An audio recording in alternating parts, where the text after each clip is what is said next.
Testing. That one works.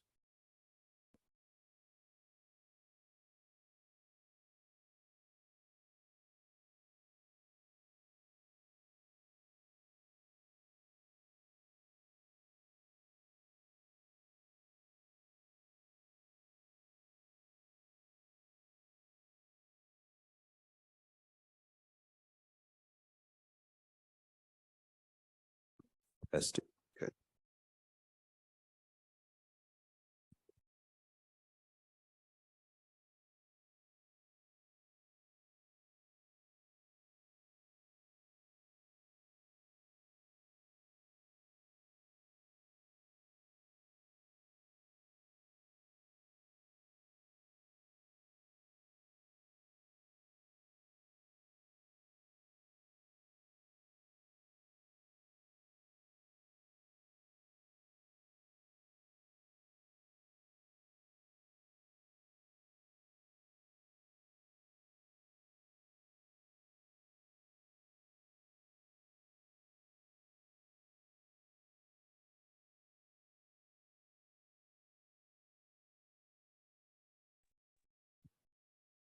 Hi, Lynn. This is Angie.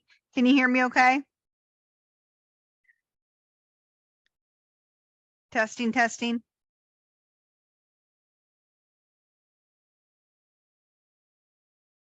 Can you hear us? Angie, I can't hear you.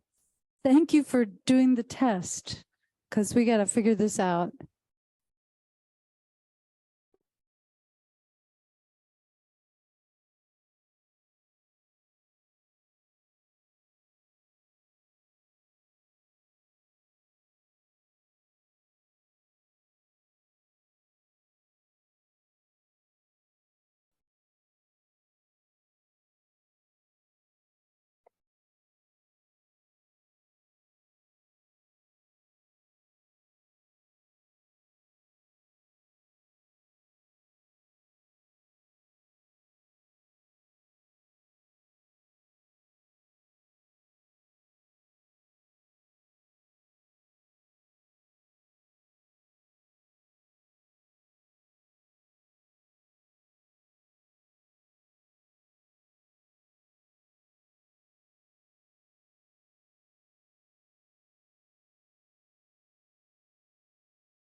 It's high tech compared to the Human Relations Committee.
We are recording.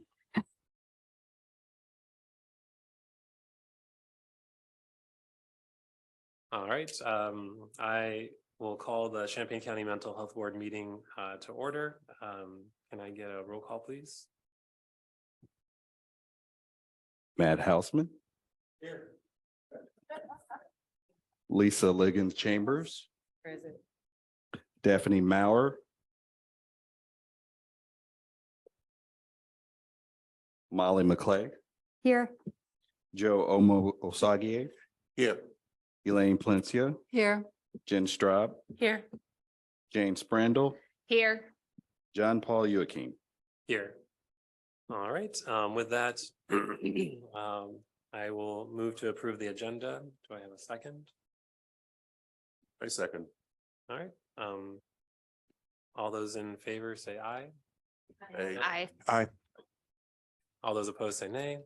All right, the ayes have it. We'll move on to citizen input and public participation.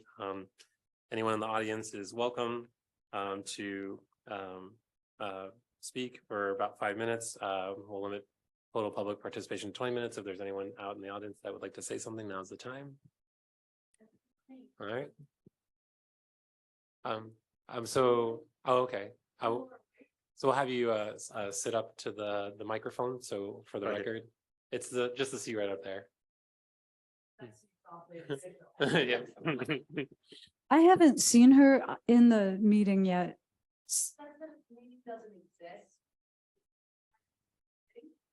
It's the same link every time. Oh my goodness. I'm sorry. It would be great to have full participation. Since I phone on and now I have it on again. Just to let you know, I currently do not have audio from the people on the Zoom meeting. So if there might be people there who would like to speak to you, and since this is public input, I'm so sorry, y'all, but if you want to give input, would you mind typing it into the chat and then I'll read it?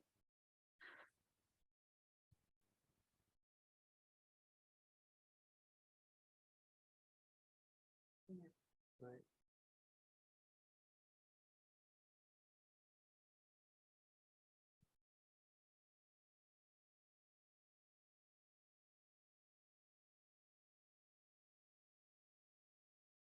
All right. You're the chair. So, were you going to speak, or was your other member of the agency going to speak? No, I have nothing to say. Oh, okay. All right. It's really nice to have you there, though. So we can come back to that. For now, I will move on to the chair's comments. So today, we have a good amount on our agenda, but not as much as what we've done in the last month or two. At the end, we will be electing officers, so we'll talk about that at the end, but happy to see everybody in person. With that, I'll move on to Lynn's comments. I want to point out that Daphne Maurer has joined the Zoom, and if the board chooses to make a motion, second the motion, and approve the motion by voice vote, she can participate through Zoom, except that we can't hear her because I haven't figured that part out yet, but she could vote through the chat. I'd like to make a motion for electronic participation for member Daphne Morrow. I will second that. All right. All those in favor say aye. Aye. All those opposed say nay. The ayes have it. So with that, we'll allow Daphne to participate, and then you can continue with your comments. Okay, I have other comments, but I think what my other comments are simply that you have a new mental health board member this evening, Dr. Lisa Liggins Chambers, and we unfortunately didn't have a name tag for her, but anyway, can I what do you say, like give up my time, yield my time for her to introduce herself? Would you mind introducing yourself? Hi, I'm happy to be here. I'm Dr. Lisa Liggins Chambers. I'm a psychologist in the area. I am thrilled about being on this board. So thank you all for having me. I appreciate it.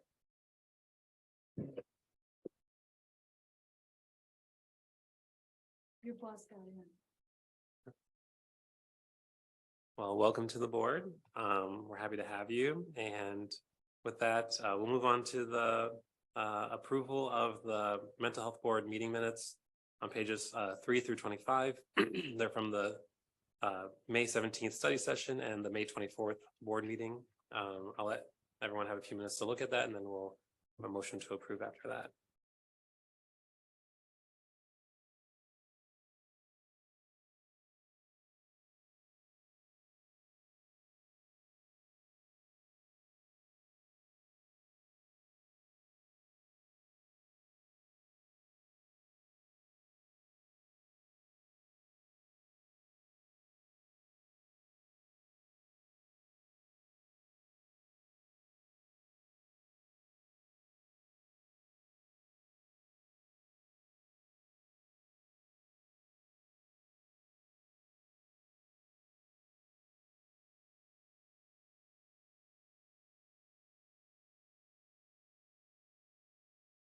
If there's no conversation, I would like to make a motion to approve the minutes from the 5/17 and 5/24 board meetings as presented. I second the motion. All right, with that, all those in favor say aye. Aye. All those opposed say nay. The ayes have it. With that, we'll move on to the vendor invoice list. Daphne says aye. Oh, sweet. Excellent. Tie-breaking vote. So for the vendor invoice list, it's on pages 26 and 27. Pretty short list, which is nice. The only question I had was, can you remind me who's Angela Fox?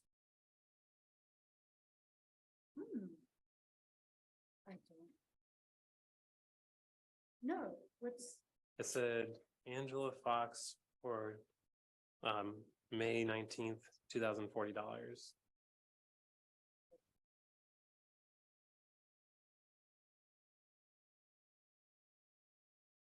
And if you don't know, it's okay. We don't have to have the answer right now, but Last month, y'all asked about some details of the visa invoice, and I was able to share those details after the meeting. But I also learned that it's very easy for me to find the details, that I could have done it during the meeting, but I just didn't realize how easy. So we're good in the future, but I need to find this one. Is that on the first page? yeah.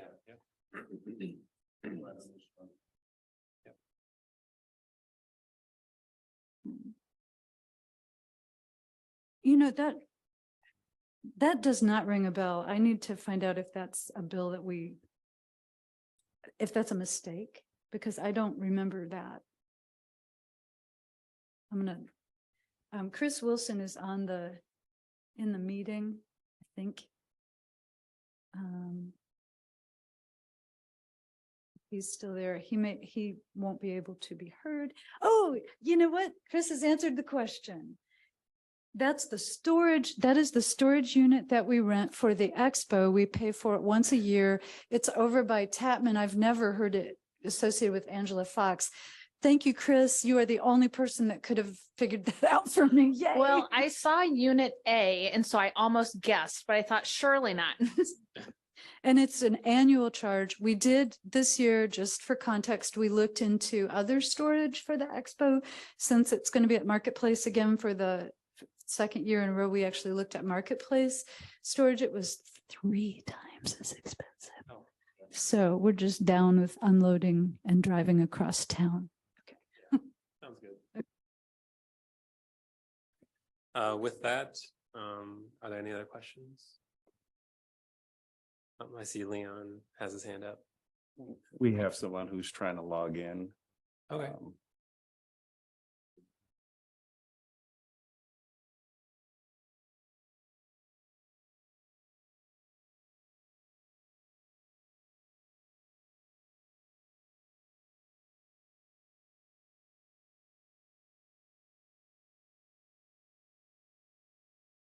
She did. And she says, thank you for the link, Leon.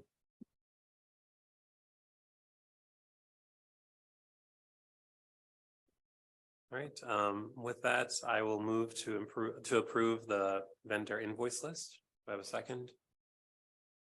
Second. All right. So this one, because it is finances, do we need a roll call for this one?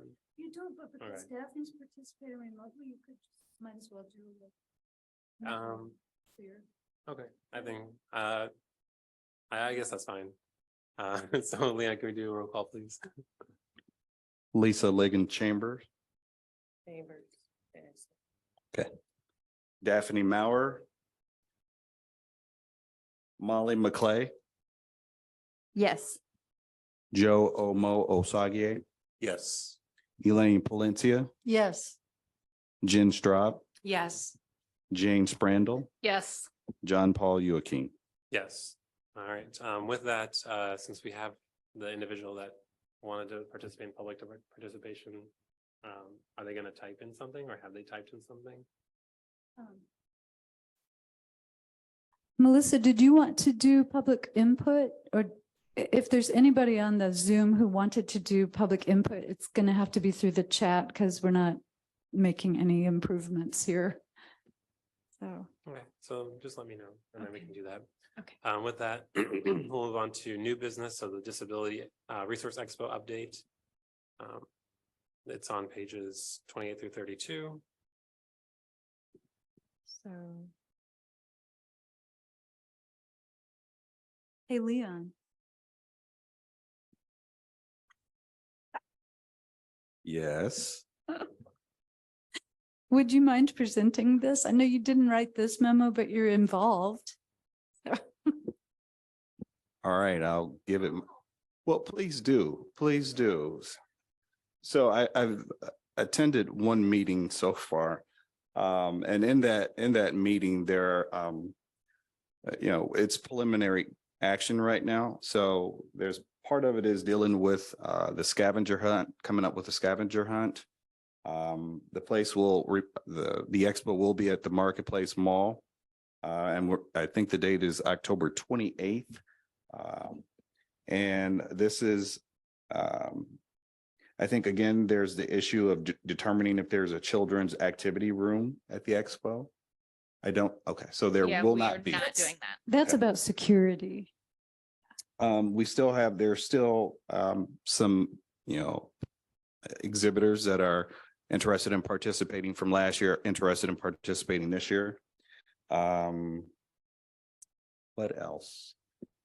So Allison and Dylan, this will be their second year of being the coordinators for it. They actually do not live locally. They live in Ohio, I believe. And so they are really feeling like we need more people on the committees, things like that. So definitely as we get closer to that October 28th date, I'll be like, hey, you might have gotten a link to volunteer. We really would like for you to volunteer. And it's as easy as like setting up, taking down so that Lynn doesn't have to do it all by herself. So there are opportunities to help like the day of specifically. So yes, at this point, a few years ago when we did it at the Vineyard Church, they did have a children's area. But due to not being able to control everybody that comes in and out of the mall, that is a huge security risk of someone wandering off with a child or whatever. Because it's October 28th, they're going to try to tie in maybe a little bit of Halloween theme. That's kind of, a little bit down the road. We'll cross that bridge. Allison this week completed the sponsorship and the brochures and things like that. And so I think she's about to send those out. She sent that to some people on the committees to say, hey, can you proofread this? Is there anything I missed?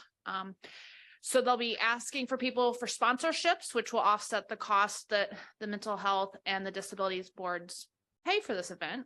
So sponsorships, they're trying to get WCIA to be our platinum sponsor. And I don't think platinum's the word, diamond, I think, or something, but they're wanting WCIA to be our huge sponsor this year. So we'll see. Hopefully that happens. And yeah, there is some discussion a little bit. They would like to do a scavenger hunt where people maybe go into particular stores to learn about, I don't know, Joyce Dill. I'm sorry, she was a big advocate for disability rights and things like that. So they're working with some stores to do that. They're having a couple of conversations about the amount of work it might take to do that. So that might be up to something we might have to do another time because obviously our staff has a lot on their plates. And so I'm a big advocate of, okay, committee, we can't ask the staff to do this, so we have to step up. So the scavenger hunt's I feel like it's kind of in limbo right now. We'll see if we can get that attained or not. So. Thank you for that. Could I also add, the need for volunteers is actually now, and it's not because of them living out of town, it's because over the years, participation on the steering committee and every subcommittee has just declined. And we think we understand why, that it's just a natural other consequence of the workforce shortage across the board. But I'd like to ask board members, because y'all are connected to lots of other community entities, if you can think of anybody who should be involved, who hasn't yet, like we used to get a lot more through our relationship with Dres. So Dylan and Allison are reaching out to them specifically and to Parkland to see if they'd like to become more involved again. But that's what we're saying to the committees is we can't, as you lose volunteers from other organizations, our staff cannot absorb those tasks. And Allison and Dylan are quite frustrated, but it's just, I think this is happening everywhere, that people are not volunteering to do things in quite the way they used to. So we may need to trim a few other things from the expo. The children's room is a security problem, but it's also requires a lot of people to organize it. It costs a lot of money to create fun activities. And so, if there's other opportunities to streamline, then we may have to do that. But this is why we're thinking about volunteers, right? Like, we had a very tough conversation about that last week, and I appreciate James Brandel's support.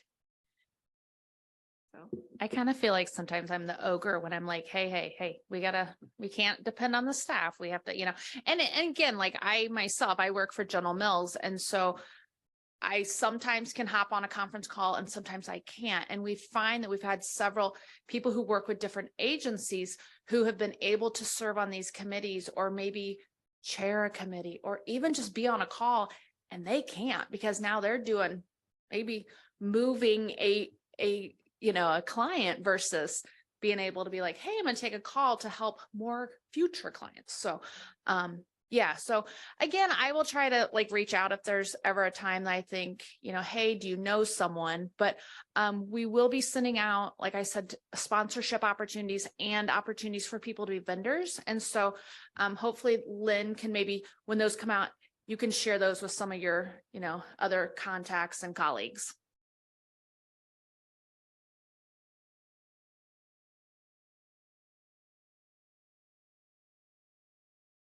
I appreciate that. Dylan and Allison were hoping to join us for this meeting to present this, but there's a lot going on in their lives too. So thank you for covering it. All right. With that, we'll move on to the Financial Management Support Student Project on pages 33 through 55.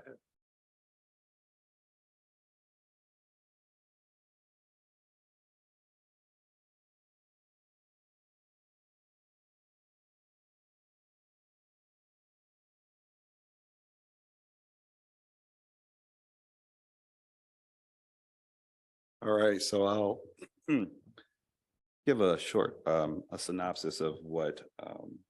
So back in January 2023, this year, myself and Chris Wilson met with Geese College of Business, and they proposed a community project. And so part of that, so Chris and I shared with them our concerns with some of our agencies in their bookkeeping practices. And so for over the next few weeks, the students conducted research, they developed surveys and focus groups to gain insight into the challenges that some of our agencies were struggling with. They administered the survey to approximately 16 agencies, MH and DD agencies. They were able to, create a focus group for 4 of those agencies. And out of those agencies, out of the focus groups, they were able to, develop a couple of recommendations to us. One of the recommendations that they suggested is for our staff to be a little more responsive to the questions and issues that were raised by the agencies regarding their financials. So that's recommendation 1. Recommendation 2 is for the agencies to communicate early with not only the staff, MHB and DD staff, but also the auditors. And so the project was a pretty decent project. A lot of the information they presented to us, we already knew. And so what I am witnessing that's coming from some of these student projects are, one, most of our agencies are spread extremely thin with resources, with the ability to manage their daily operations. And so what's happening is when some of our leaders are being pulled from one position into other positions, what it's doing is taking their focus away from the bookkeeping practices, the financials, the things that are essential to keep agencies afloat. So that's one of the issues, one of the flags that keeps popping up from these student projects. Another one is, again, the lack of communication with the CPA firms, from the CPA firms, and the increased audits, the increased cost in audits from the CPA firms is causing a great distress to the agencies, and it's causing the staff to have to work a little bit harder to find out what's really going on, to ask for engagement letters, to I think at some point even speak to CPA firms, which kind of goes a little beyond our territory. And then the third thing that continues to pop up from these student projects, is just some of our agencies just having a fundamental understanding of bookkeeping and accounting practices. It's causing other issues that it's just the ripple effect. And so what we're seeing is this a systemic thing that's going on here, and it requires all hands on deck. And so that's agency leaders, their board members, the ongoing support from CCMHB and DDB. Agency leaders are going to be required. There's a need for them to engage early with their CPA firms. So it's going to take a concerted effort to kind of change the tide. And so these are just some of the things that we're noticing. I think Lynn has it on the screen there, some of the things that I just mentioned. So if anyone has any questions about the project, I'll do my best to answer them. Good save, Leon, but I actually thought they came to foregone conclusions. We knew all of this. Yeah. And so I'm concerned about helping. I mean, I'm glad students learned a methodology, I suppose, but I don't know that it's our job to give staff time to that. And the recommendations I had a lot of trouble with, because they said, for instance, that you should, that staff should get in touch bi-weekly with the agencies. Have you done your homework? Have you done your homework? That kind of agency that needs nudging every 2 weeks, I would worry about other delivery of services. And then they wanted us to ensure that they had auditors, and then I'm thinking that's right up against, conflict of interest. I know a guy, you need an auditor. I've got a cousin. I mean, and then they named a business that could help them, which there again, I think looks like an endorsement, and we shouldn't be endorsing anybody. So I don't know who the professor that set all this up, I just had these issues, you know, about this, because the agencies have told us what their problems are. And these students discovered those problems. So I'm sorry, but I felt like I had to say all of that. So I think we should, you know, when confronted with other student projects, we need to think about these issues. Yeah, I'll agree with what Elaine said there, but going beyond that, because I did notice an opportunity within this. And it actually, and I'll talk more about this in the board to board report section, but this afternoon I was at the campus community compact convention that went on. And this was stuff that came up about how the university can help support the community. And when I was looking at this, and if Lynn, I don't know if you want to go to page 51, the middle thing where I was talking about the GEES extracurricular consulting organizations. And for example, there's the students consulting for nonprofit organizations. And this seems like there'd be a great opportunity if we could get some accounting students to come in here and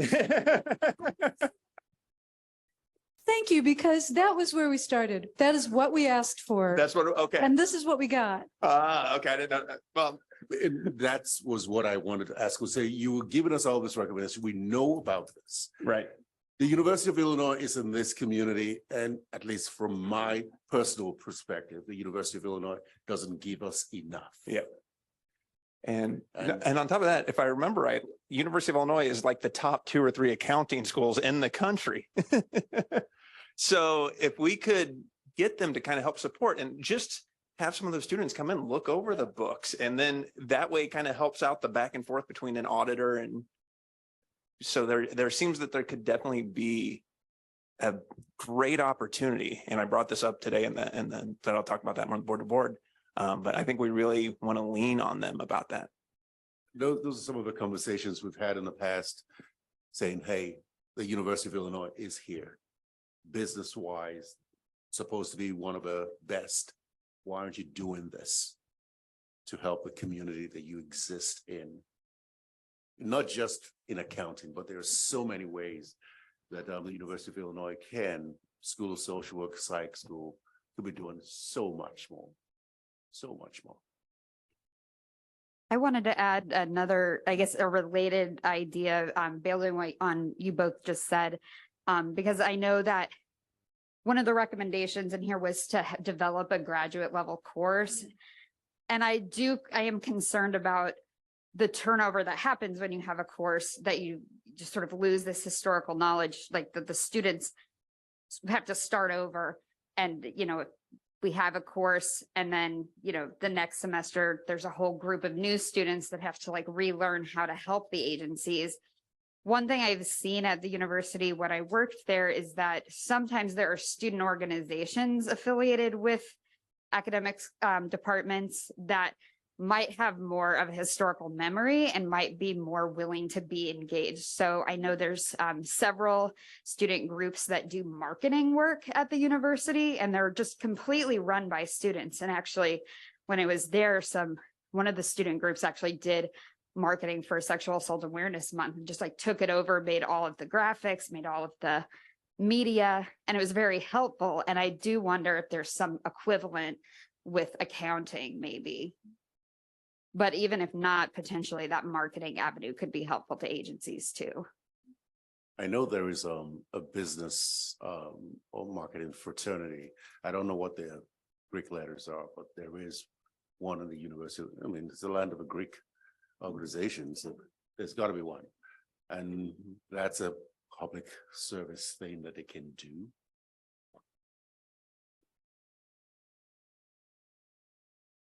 No, I'm so, you know, pretty much echoing what everyone said. I think for me, I feel like as a board, we're and as you know, our staff, we've done what we can do, which is, you know, increase the amount of spending for audits. Obviously, we know this is going to be an ongoing issue. I don't know if in the future we need to increase it even more. because of salary increases and staffing shortages for auditors.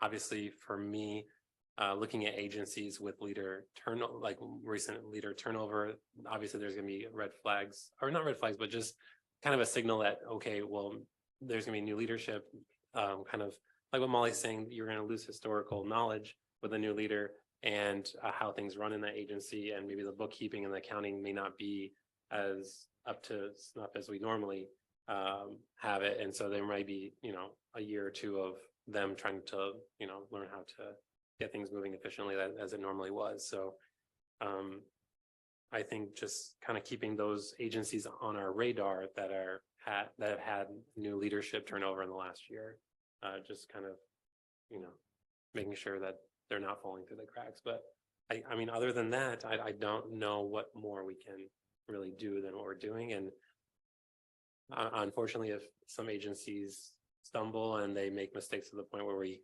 don't fund them for a year, that might end up happening. Or if we fund them for less, that might end up happening. And that's just going to have to play out the way it plays out, unless there is more that we can do. But at this point, I feel like we've kind of, gone through this more than a few times. So any other comments?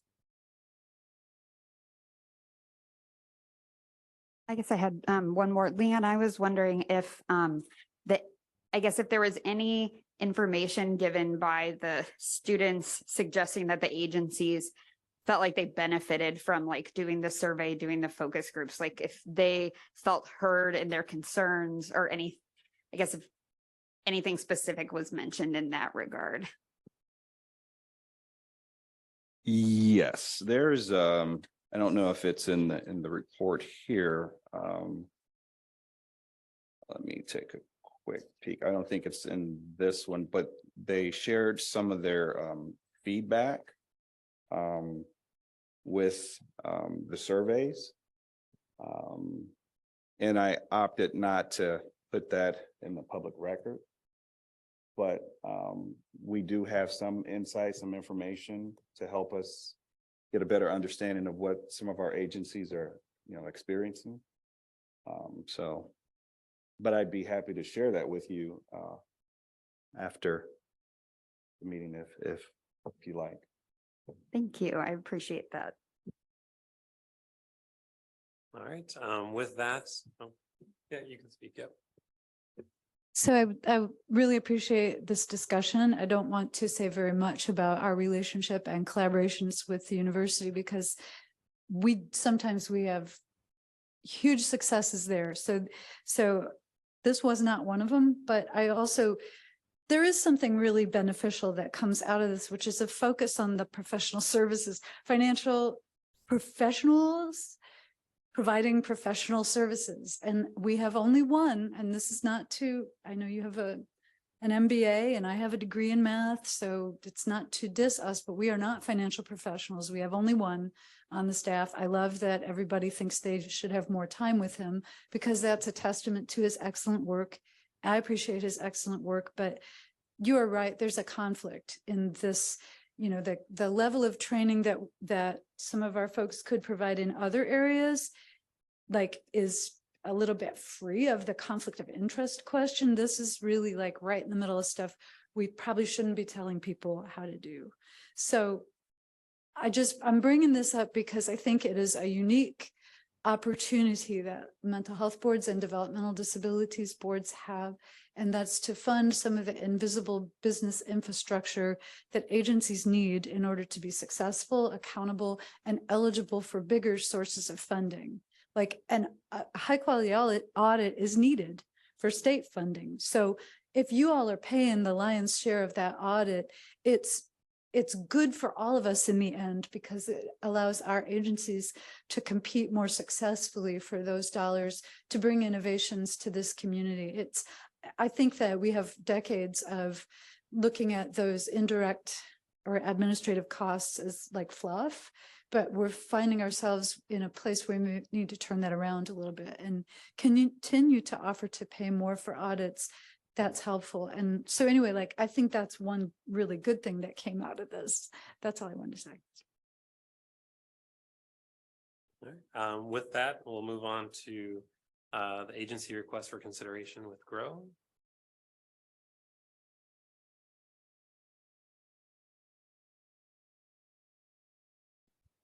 The agency director who provided us this letter is on the Zoom, but as you know, we can't hear her, so she may end up having to put something into the chat. I think this is an excellent letter and speaks really well for itself. And we don't normally put a staff recommendation in front of something like this, but if you want to ask me for an opinion, I would give it.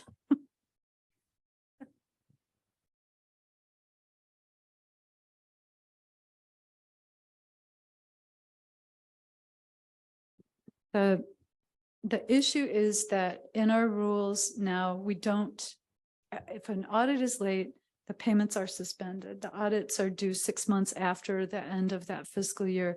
If the audit is then late, we, after that, December 31st was this deadline. We just hold payments. In this case, we're not withholding the payments because you all had evidence that it was the CPA firm, who had caused the delay. They continue to experience this delay and the audit firm has also sent a letter about that and what's happening. The contracts are automatically canceled after 3 months of paused payments. And the reason is twofold. It's right at the time when you're considering applications for funding.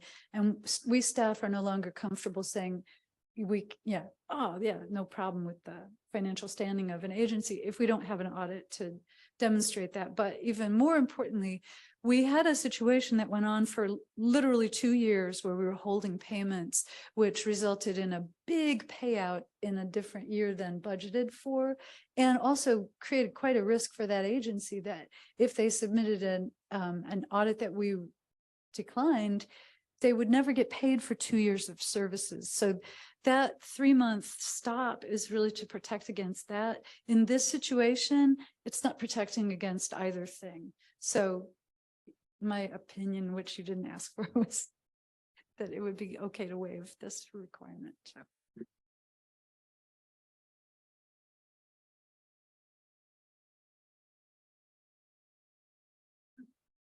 I think I agree with a lot of what Lynn said. I think the biggest thing is, were they doing what they were supposed to do? And is it at the fault of Grow or is it at the fault of the accounting firm? And it seems based on the information that it is based on the accounting firm. Obviously, this is not ideal. It's not something that unfortunately we've this is something that we've had to deal with this last year. So, based on the information available, I would approve waiving the automatic cancellation. It seems like they're going to get it by the end of June. So hopefully by then we'll have the answer. And if not, we'll be meeting here next month to talk about this again. But I'm happy to hear what everyone else has to say before we move for a motion. I agree wholeheartedly. This agency has been in kind of constant communication with us since I joined the board. They've provided the documentation and we're all here because we know that mental health services in our community, can use all the encouragement they can get. So I'm all in favor of waiving the cancellation as well. All right. With that, I will move to waive the automatic cancellation of Grow's PY23, PY24 contract. Do I have a second? Second. All right. Is there any discussion? No, seeing none. Those in favor say aye. Aye. Those opposed say nay. All right, the ayes have it. Daphne agrees. Perfect. So we got all ayes. So with that, we can move on to the 2024 anti-stigma film event.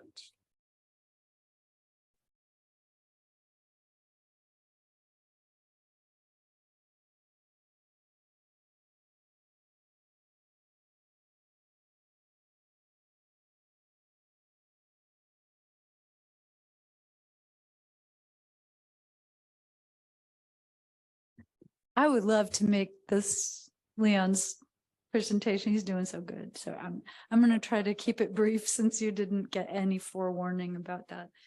This is just, it's something we've done for many, many years. That doesn't mean that you all want to do it again next year. So we ask every year.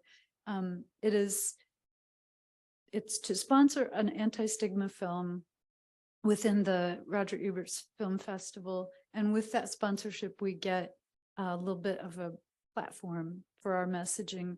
This last year was, it was a mixed bag. We had our annual art show and sale outside, but it was so cold that the artists chose not to stay for quite as long as they normally do. So that was sad, but inside they gave us a whole room in the upstairs lobby for Rosecrans to show the results of therapeutic art classes. And then also they had a demonstration and a booklet of what each exercise means. And I saw a lot of people stopping by to look at that. So that helps advance the message of destigmatizing mental health and substance use disorder, because that's the main users of that art therapy. So that was kind of neat.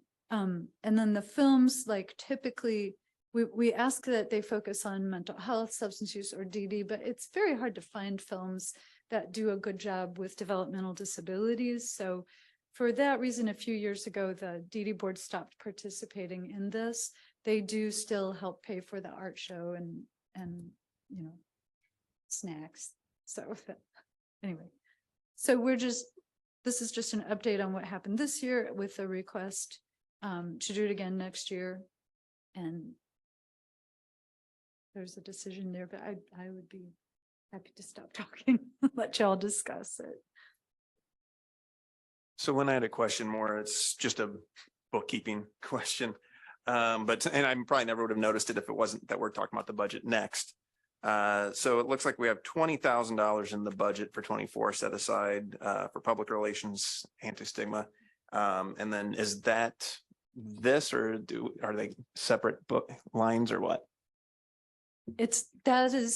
That includes this 15,000, and then there's 5,000 extra for other activities for which the cost is shared by the DD board. And those activities would be if we're going to someone else's event or sponsoring someone else's event and passing out expo information or talking about the Alliance for Inclusion and Respect.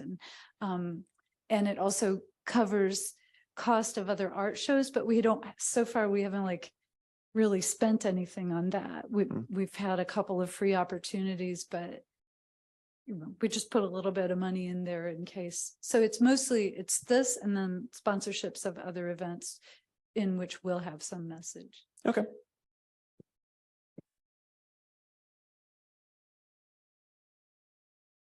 I just remember when we started doing this, when I was on the DD board, and it was very controversial at that time. I mean, people got very exercised on why should we spend this amount of money to do this? And now we see that over the years, the selections of films have carried the messages that we want to carry to the public. And we've been given, if you went to My Name is Sarah, the panel, the Bill Gingold, the panel was very nice. And we've had other panels connected to this. So I think it has worked out to be a very good partnership. And I'd be willing to make the motion if we're ready for that. I move to allocate $15,000 for an anti-stigma film at the next Ebert Fest. I'll second that. Great. Any discussion? Seeing none, can I get a roll call, please? Daphne Maurer. Molly McClay, Yes. Joe Omosage, Yes. Elaine Polin, Yes. Yes. Jane Sprandel, Yes. Matt Hausman, Yes. Lisa Liggins Chambers, John Paul Joachim. Yes. All right. With that, we'll move on to the draft for the fiscal year 2024 budget on pages 60 through 75.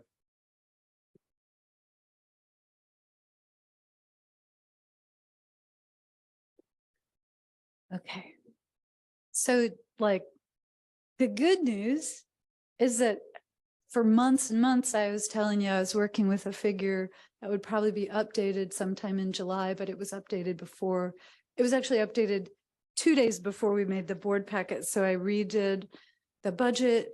It looks like both of the boards will have more money to spend, and always we move that to contributions and grants, which is where the agency contracts are funded. So the figure that I thought you would have when I reworked the budgets was 91,222 that you can spend. You have instructed us to hold consideration of 3 funding requests for more information from the agencies and more revenue through the county projections. So we've got half of it now. We've got the money now. But we don't have additional information quite yet from the 3 agencies. We're in communication with them, and hopefully it'll happen, and I can bring you that in July. That would be amazing to get that all settled in July. But after I wrote this, there's a chance that I'm overestimating back tax revenue, but there's also a chance that I'm underestimating it. So I don't want to suggest that you approve a modified version of this. I'm going to stick with this because I think that the adjustment could be up or down, and there may be a similar adjustment in interest income, like we talked about, depending on what happens with the Fed and interest rates. So, okay. Anyway, that's it.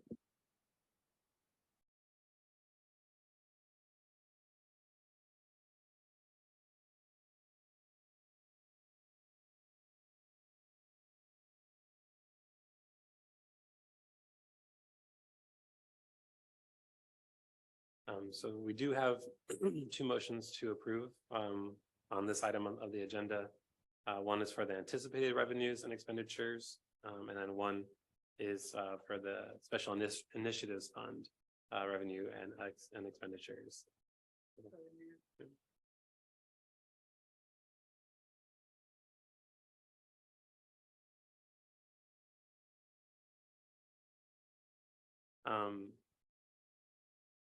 Were there any questions that people had? All right. With that, I'll move to approve the attached draft 2024 CCMHB budget with anticipated revenues and expenditures of $6,845,912. Do I have a second? Second. All right. With that, can I get a roll, or is there any discussion? Seeing none, can I have a roll call, please? Molly McClay, Yes. Joe Omo Osagie, Yes. Elaine Palencia, Yes. Jen Straub, Yes. Jane Sprindle, Yes. Matt Hausman, Yes. Lisa Liggins Chambers, Yes. Daphne Maurer,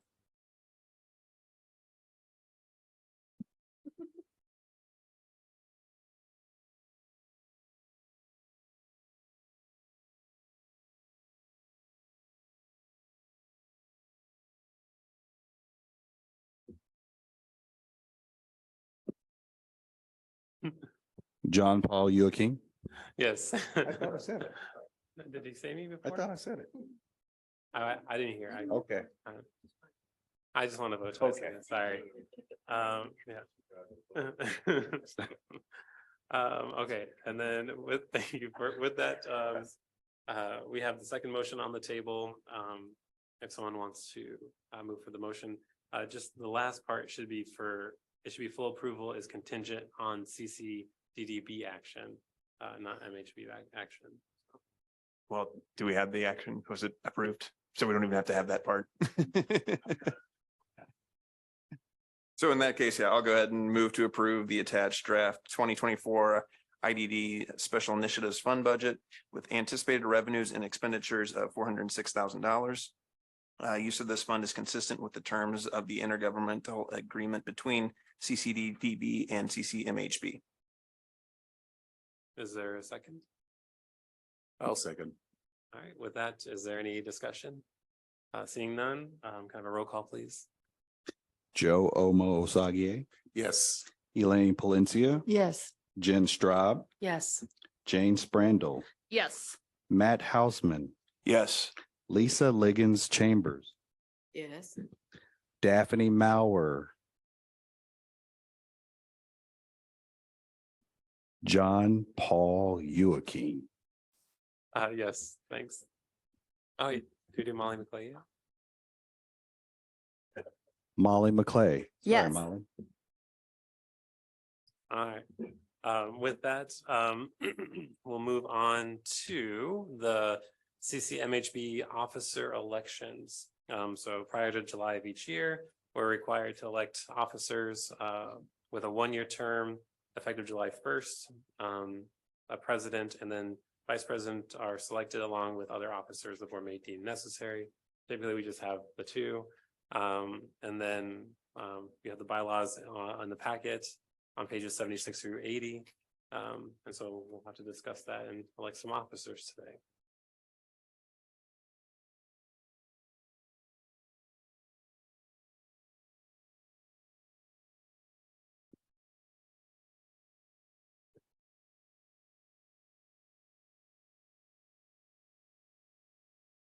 So do you want to discuss the bylaws or?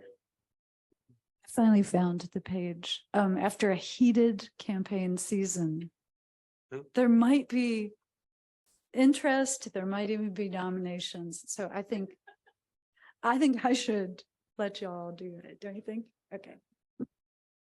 All right, I can go first and I will nominate Molly McClay for the vice president position. I think in the last year, she's demonstrated exemplary just was a very fine example of someone who's very meticulous and was someone who made sure that we, obviously we're not missing anything in our evaluation of agencies, and was always good at suggesting ideas, especially with Lynn, and bringing up things to the board's attention that may otherwise may have gone unnoticed. And I think she's a valuable asset to the board. So with that, I nominate her for the vice president position. Second.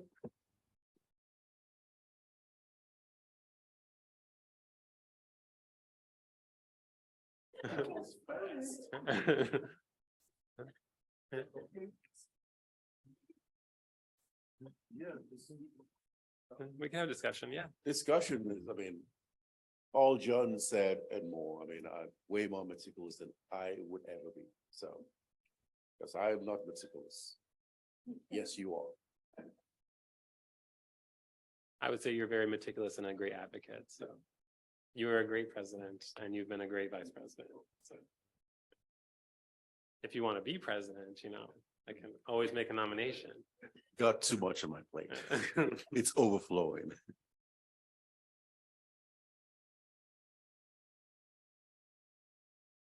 I guess with that, I will nominate myself for president again. I'll second that before you say that. You do? Can I do that? I don't know. Can I do it? I don't know. I didn't know the bylaws. I will nominate John to continue.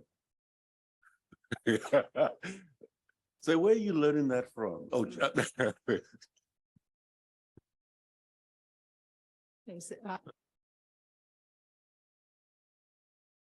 I mean, as long as it comes with a parking spot, right?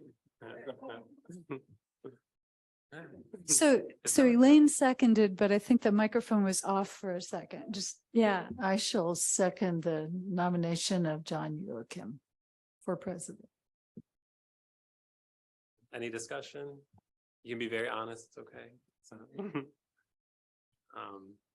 I think you've done an excellent job, especially getting us through a very difficult funding allocation cycle. And your words of wisdom and comfort were very helpful, I think, to the board, to the staff, and hopefully to the agencies as well. Thank you, Molly. With that, are there any other nominations? All right, guess we will. I'll move to accept the slate of nominees. Do we have a second for that? I will second that. Thank you, Jane. With that, we'll have a roll call, please. Elaine Palencia, Yes. Jen Straub, Yes. Jane Sprandel, Yes. John Paul, Yes. Matt Houseman, Yes. Lisa Liggins Chambers, Daphne Mauer, Molly McClay, Yes. Joe Omo Osage. Yes. All right, with that, congratulations. But your terms don't start till July Yeah. 1st. Yes. Yeah, lame duck session now, I guess, right? Yeah. Yeah, one more week. I wasn't sure if I was supposed to say, sure, I will do it. Oh, yeah. I'm just like, yeah. I retroactively accept the vote that already happened. I mean, we can't force people into positions they don't want. Take this job right now. So, what? That is exciting, yeah. And, so with that, we'll move on to old business. The allocation decisions for PY 2024. Basically, these are just the decisions we've already made.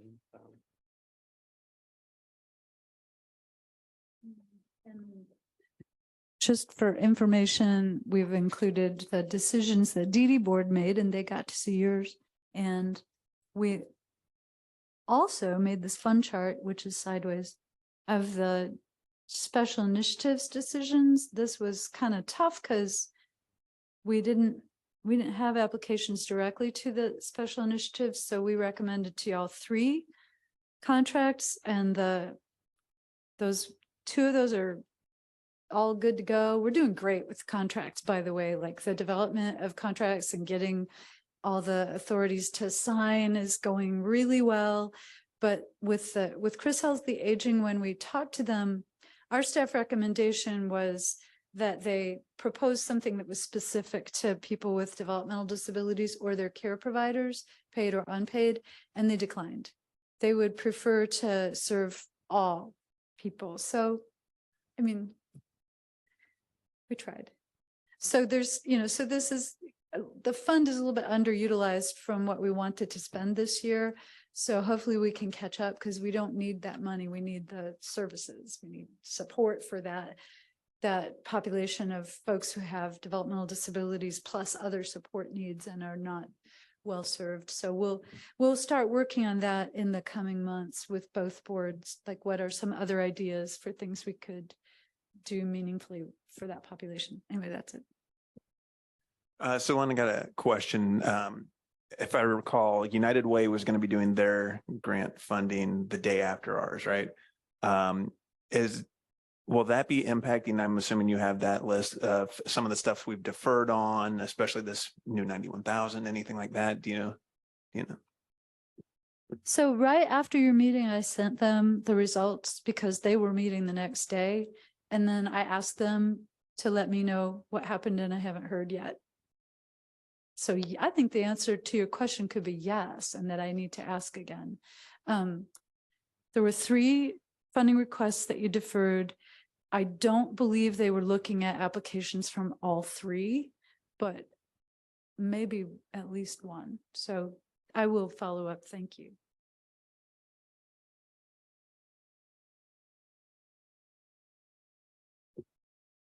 All right. With that, move on to the mental health board meeting schedule and timeline for them and us and DDB. You can just look at the schedule. Our next meeting is July 19th.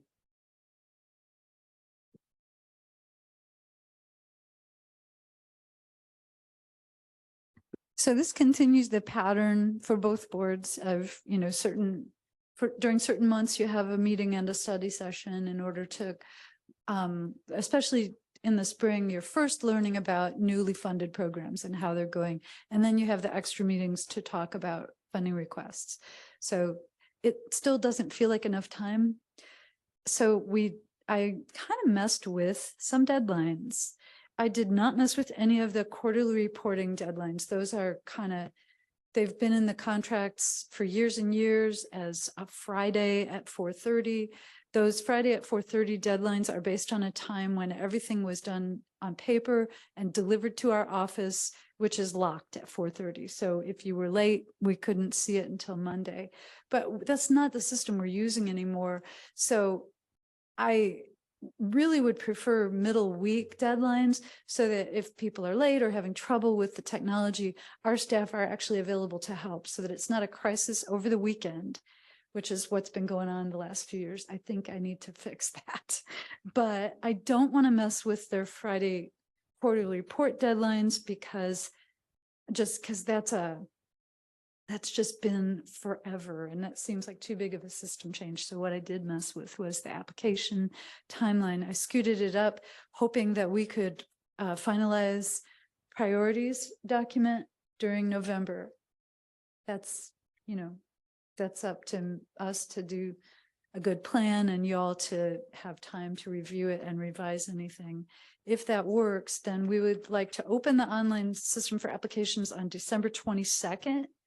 So that's a lot earlier than usual. It takes us off of the New Year's holiday, which is when we've been opening the system. And this year I needed to go to the funeral home. That was all I was going to do that day. I went to open the system and there was a problem with the system. I spent 8.5 hours trying to fix it. And also part of that time I was viewing my father's body. So I never want to put myself in that position again.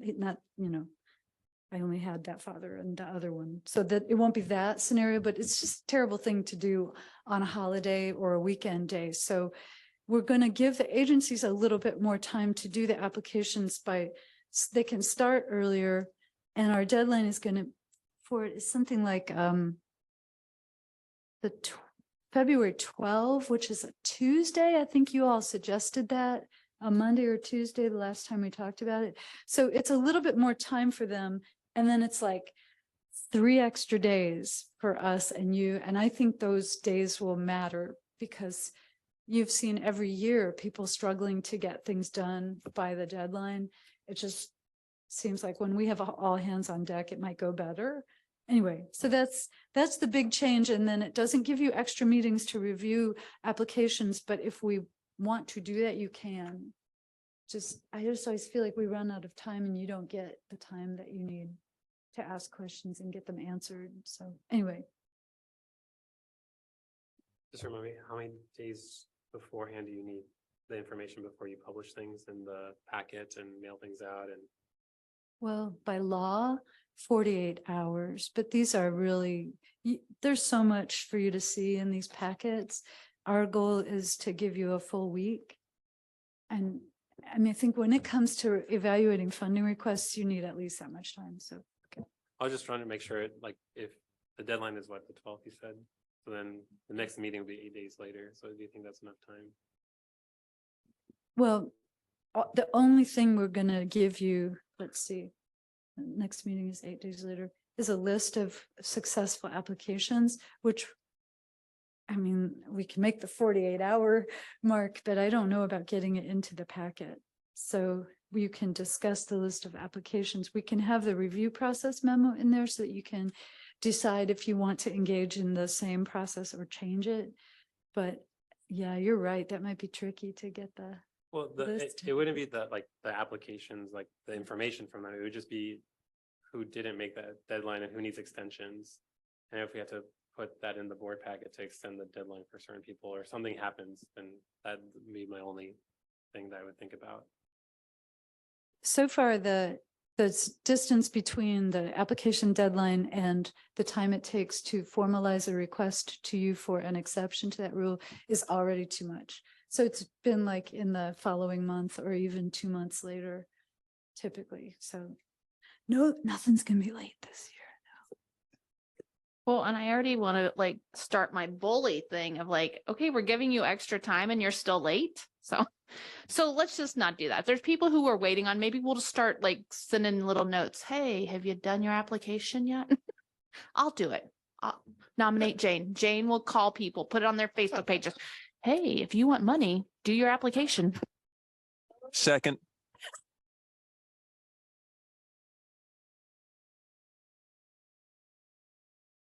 These folks are not asking for free money.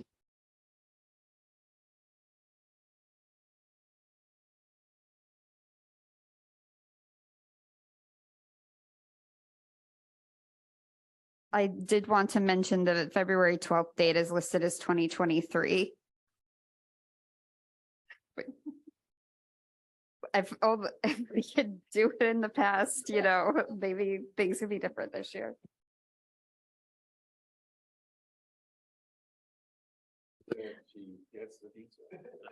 That is amazing, but this is another thing like where I did this and we all looked, every one of us read this for errors and none of us saw that. So thank you.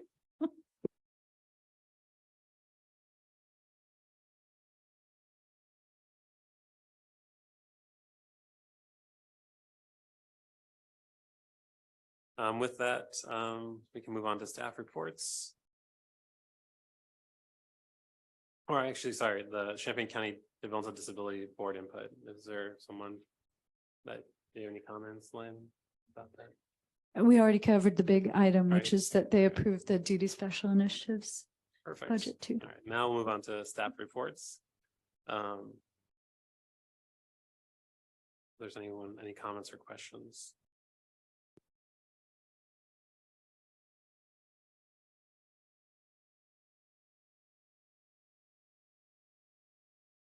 All right, with that, we'll move on to board reports. Yeah, I'll go ahead. As I mentioned earlier, today I went to the Campus Community Compact. I think they call it a convention or something like that.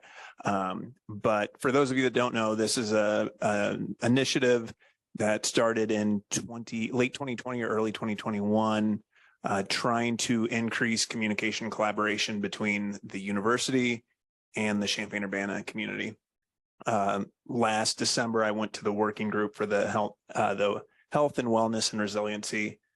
This was kind of the bigger, there's 6 different realms that they're looking at.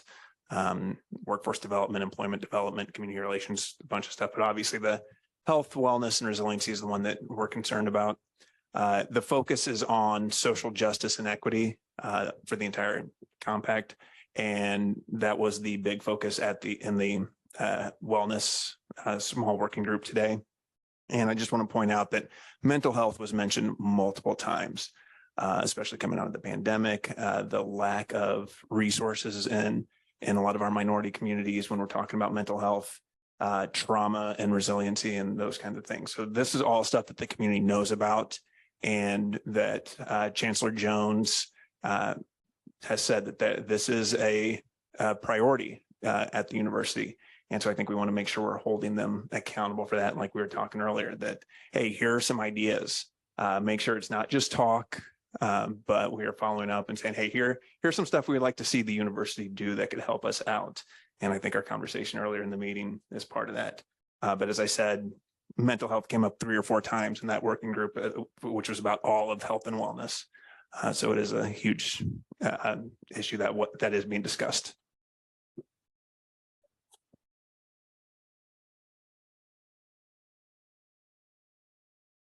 All right, with that, we'll move on to agency input. If there's any agencies in the audience that would like to participate, now's the time. We'll limit to 5 minutes per person, 20 minutes total. Is there any agencies out there that have any comments in there online? No. All right. With that, do we have any board announcements? No. All right, I will move to adjourn. All right, we'll see you guys next month. Yes, thank you.